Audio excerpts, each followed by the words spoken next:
Welcome guys, and today I want to show you how you can cancel an order in Vinted.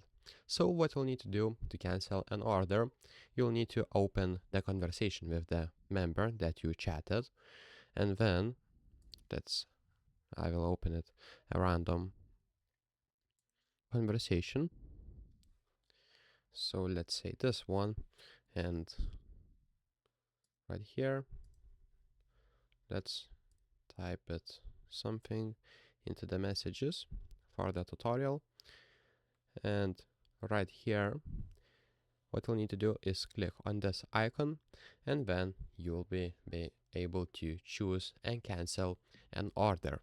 And here you'll need to select a reason from the list or choose other and give more details. So the seller might have to confirm the cancellation if they already sent the order, but the tracking information hasn't been updated yet. If they don't confirm the cancellation, you'll need to wait until the order is cancelled automatically.